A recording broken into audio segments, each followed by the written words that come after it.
Loss जरूर लगाइए। But आइए, सबसे बड़ी आईपीओ जो खुल रही है अनिल जी, उस पर आपकी राय लेनी है। आपने कहा कुछ इंटरेस्टिंग इस पर आप बात भी हमें बताने वाले हैं। Hyundai आईपीओ क्या करना चाहिए इसमें सर? क्या करना चाहिए, बहुत ही बढ़िया। तो हुंडई के आईपीओ में दीप देश का सबसे बड़ा आईपीओ है अब तक का, 27,000 करोड़ से ज़्यादा का 27,870 करोड़ का आईपीओ है। और राय जो मेरी है थोड़ी आपको सरप्राइजिंग लगेगी, और मेरी राय है अवॉइड की। अवॉइड? जी हाँ, बिल्कुल अवॉइड की है। अच्छा, क्यों? इस राय को 3 टुकड़ों में देखिए जी। नंबर 1 अवॉइड, नंबर 2 लिस्टिंग के बाद ही खरीदें, और नंबर 3 बहुत ज़्यादा हाई रिस्क लेने वाले इन्वेस्टर से, अपने आप को बड़ा लंबा लॉन्ग टर्म इन्वेस्टर समझने वाले वो इन्वेस्टर जो 2-3 साल तक भाव ना देखें और लिस्टिंग के बाद अगर थोड़ा नीचे आ भी जाए तो उन्हें फ़र्क ना पड़े, तो वो पैसे लगा सकते हैं। आप किस कैटेगरी में आते हैं, आप डिसाइड कीजिए। अगर आपको बिल्कुल रिस्क नहीं लेनी है, अवॉइड। अगर आपको थोड़ा धैर्य है, इंतज़ार कर सकते हैं लिस्टिंग के बाद, और आप सोचते हैं कि नहीं मैं तो अभी ही लूँगा और मुझे तो 2-3 साल तक मैं देखूंगा नहीं, कोई दिक्कत नहीं है, बाद में भी आएगा तो आराम से, मैं और नीचे आ गया लिस्टिंग के बाद इशू प्राइस से तो भी दिक्कत नहीं, तो फिर आप लगा लीजिए। क्यों? पहली चीज़ तो है कि जितने भी बड़े आईपीओ दीप अब तक आए हैं उनमें पैसा बनाना थोड़ा मुश्किल काम है। अच्छा। इसका फंडामेंटल से कोई लेना देना नहीं है। एलआईसी का आईपीओ था, फंडामेंटल में कहीं कोई खराबी नहीं, लेकिन वो आपको इतना लंबा इंतजार करवाता है लिस्टिंग के बाद पैसा बनाने में कि फिर वो आपको थोड़ा समय लग जाता है जब तक आप उसमें पैसा बनाए। और आमतौर पर रिटेल इन्वेस्टर्स को उतना पेशेंस है नहीं। सो दूसरा है कि इनमें आपको जितने अलॉटमेंट चाहिए उतना अलॉटमेंट पूरा मिल जाता है, अलॉटमेंट की कमी नहीं है। इतना बड़ा इशू है, हर एक को अलॉटमेंट मिलता है, भरपूर मिलता है, तो इसमें लिस्टिंग गेन बनाना आपके लिए बहुत मुश्किल है।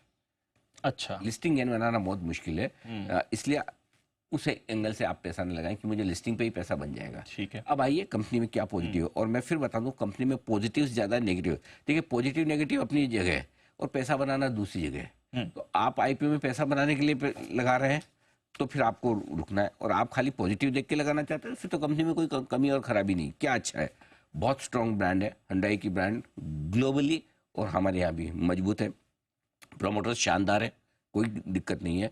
मैनेजमेंट तरुण गर्ग साहब बहुत मजबूत, बहुत बढ़िया एक्सपीरियंस मैनेजमेंट है, कोई तकलीफ नहीं है।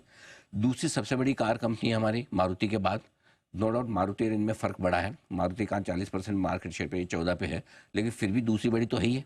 ठीक, right. Financial track record amazing, बहुत शानदार, कहीं ढूंढने से भी आपको कोई खराबी नहीं दिखेगी। आगे भी एक्सपेंशन प्लान 32,000 करोड़ का किया हुआ है इन्होंने। करेक्ट। आउटलुक बढ़िया है, थोड़े बहुत स्लो डाउन के संकेत है, लेकिन भाग्य भी तो ऑटो सेक्टर पिछले 3-4 साल में ऐसे हैं, तो हल्का स्लो डाउन हो भी जाए तो फर्क नहीं पड़ा। तो किसी भी लिहाज से आप देखेंगे कमी नहीं निकाल पाएंगे कंपनी, बहुत बढ़िया कंपनी, टॉप क्लास मैनेजमेंट है, स्ट्रॉन्ग ब्रांड है। नेगेटिव चूंकि है थोड़े बहुत, पहला आप हिंदुस्तान का सबसे बड़ा आईपीओ ला रहे हैं और वो भी पूरा ऑफर फॉर सेल। यस, ठीक है, करेक्ट। मतलब कंपनी में पैसा नहीं जा रहा, जबकि 32,000 करोड़ का एक्सपेंशन है वो कंपनी इंटरनल अक्रूवल से पूरा कर लेगी, तो एक्चुअली उन्हें पैसा चाहिए नहीं, प्रमोटर एनकेश कर रहे हैं। अब प्रमोटर इनकेश कर रहे हैं, पूरा पैसा प्रमोटर को जा रहा है, हमें उसमें भी दिक्कत नहीं, लेकिन फिर 25 साल से आप बिजनेस कर रहे हैं, सारी वेल्थ तो फिर प्रमोटर ने बना ली। या तो पहले लाते आईपीओ तो रिटेल वालों को हमारे पैसा बनाने का मौका मिलता, तो अब ये तो ऐसा हो गया प्रमोटर ने 25 साल से पैसा बनाया, अब वो इनकेश हो रहा है, तो थोड़ा तकलीफ तो होती है, दिल में दर्द तो होता है बिल्कुल होता है। तो इसलिए इंडियन इन्वेस्टर्स का तो एक वेल्थ बनाने का मौका चूक गया ना इतने सालों तक। अब आप पूरा पका पकाया हुआ माल दे रहे हैं, राइट। तो ये एक, दूसरा है कि 7.5% स्टेक अभी कम और घटानी है प्रमोटर को। ये स्टेक 17.5% बेचे हैं, अभी भी 82-82.5% है, तो ये एक तलवार लटकी हुई 7.5% की, और ये आना ही आना है। एक और रिस्क जो आमतौर पर विदेशी प्रमोटर्स के साथ में होती है, वो कभी भी रॉयल्टी पेमेंट बढ़ा देते हैं, जो आपने कई एफएमसीजी कंपनियों में देखा है, करेक्ट। सुजुकी हुआ, नेस्ले हुआ, ये तलवार लटकी इनमें भी रहती है। बढ़ाएंगे नहीं बढ़ाएंगे मुझे नहीं पता, लेकिन ये रिस्क है। एक इनकी ग्रुप कंपनी और एक किया, वो भी कॉम्पीट कर रही है इनके साथ में, तो थोड़ा कॉन्फ्लिक्ट ऑफ इंटरेस्ट भी होता है। ठीक है, अब रहा सवाल नए सेगमेंट का, इलेक्ट्रिक व्हीकल्स।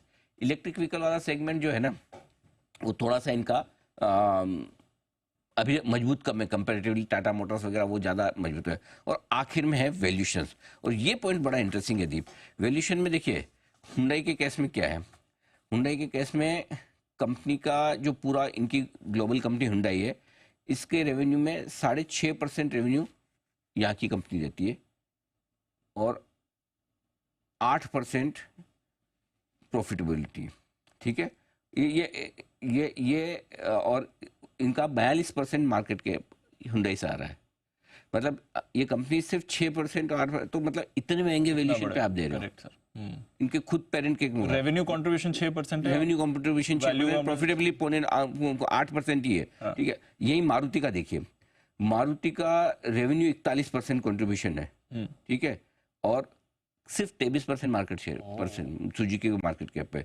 तो उस लिहाज से हम ग्लोबल टू ग्लोबल पे तो ऐसा देखा जाए तो फिर मेरे को मारुति ज्यादा अच्छा लगता है, मैं मारुति क्यों ना ले लूं। और एक्चुअली मुझे मारुति बहुत अच्छा लग रहा है। इनफैक्ट मैं तो ये कहूंगा जिनको हुंडई खरीदने का मन है उनको मारुति खरीदना चाहिए, इसलिए बेटर ऑप्शन। मारुति ज्यादा बेटर है। मारुति की अच्छी दौड़ लगा तो तैयार है, मतलब अनडाउटेडली।